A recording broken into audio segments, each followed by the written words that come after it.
retrouve aujourd'hui pour une nouvelle vidéo. Nous allons faire le fameux gâteau Despacito avec le Monsieur Cuisine Smart. Je pense que cette recette devrait vraiment vous plaire parce que c'est facile et ça ressemble aussi beaucoup au fameux gâteau qui pleure que j'avais déjà publié lors d'une ancienne vidéo. Les étapes, c'est juste après le générique. C'est parti!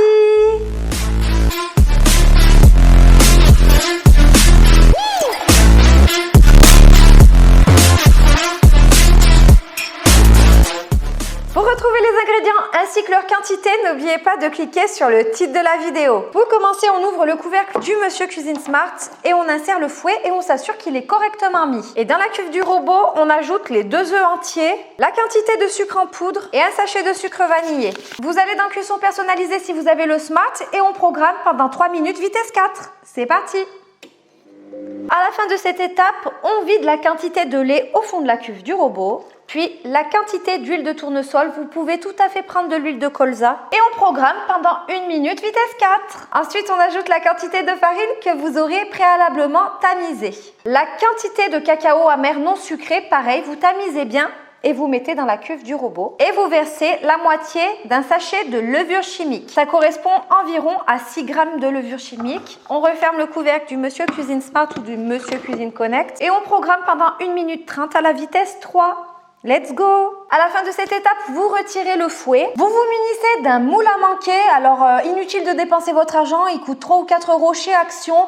Il mesure 19 cm de diamètre. Il est garanti 5 ans. Bref, c'est une marque allemande et il est hyper bien. Vous versez votre pâte à gâteau à l'intérieur du moule à manquer. Vous vous aidez bien avec la spatule. Vous préchauffez votre four à 180 degrés en chaleur statique ou chaleur tournante. Il n'y a pas d'importance.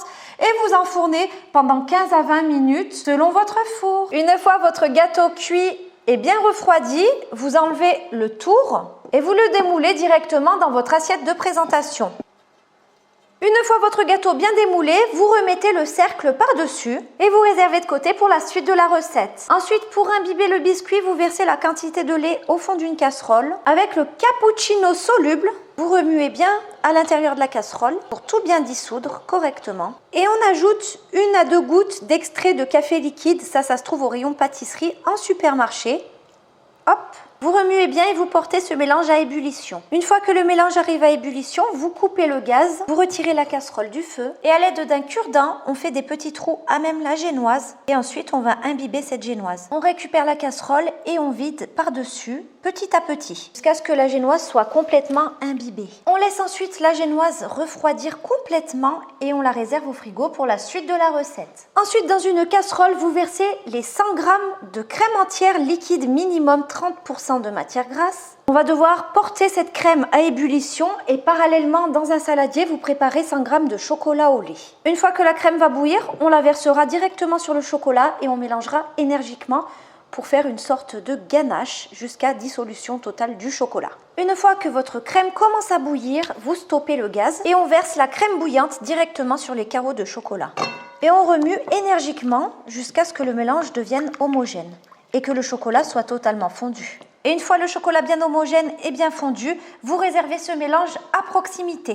Dans un sac en plastique ou une poche à douille, vous versez environ 1 à 2 cuillères à soupe de ce mélange que l'on vient de réaliser. Ça sera juste pour faire la décoration de notre Despacito. Ensuite, vous ajoutez le fouet au fond de la cuve du Monsieur Cuisine Smart et vous vous assurez qu'il est correctement mis. J'ajoute la crème liquide entière minimum 30% bien froide au fond de la cuve, la quantité de cappuccino soluble et environ 1 cuillère à café d'extrait de café liquide. On referme le couvercle et on retire bien le petit gobelet doseur et on va monter la crème en une chantilly. Il ne faut pas qu'elle soit très ferme, mais il faut bien qu'elle soit bien montée. Je programme 3 minutes vitesse 4, mais ça peut varier selon votre robot et selon la température de vos aliments. Donc observez bien par l'orifice du couvercle. Normalement, la crème doit être montée entre 2 à 4 minutes à vitesse 4. Moi, je mets 3 minutes. Si j'arrête avant, je vous le dirai. C'est parti! Au bout de 1 minute 30 à vitesse 4, j'ai arrêté ma crème parce qu'elle est parfaitement montée. Vous retirez le fouet et là on va vider un petit peu de crème à l'intérieur du chocolat fondu. Et on vient à l'aide d'une maryse mélanger délicatement pour bien incorporer cette crème à l'intérieur du chocolat. Une fois que vous avez bien incorporé la crème dans le chocolat, vous mettez à côté de vous comme ça et vous prenez un nouveau saladier. Et là on verse notre crème chantilly café à l'intérieur du saladier. Une fois votre crème débarrassée dans le saladier, vous versez le mélange de chocolat petit à petit et à l'aide de votre maryse, sans bien sûr que la crème retombe, vous mélangez tout délicatement. Et on incorpore tout doucement, petit à petit, le chocolat. Une fois le chocolat bien incorporé, ça vous donne une crème un peu liquide, mais c'est tout à fait normal et ne vous inquiétez pas, on va la verser directement sur la génoise du gâteau. Et on va laisser minimum 2 heures au frais. 2 heures, normalement, ça suffit pour bien figer et pour faire une belle mousse bien aérienne. Je verse donc la mousse sur la génoise. Et avant de placer mon gâteau au frigo, je perce un mini trou. Souvenez-vous, dans le petit sac plastique où j'avais mis mon chocolat fondu. Et je vais venir faire des traits un peu comme un millefeuille. Regardez.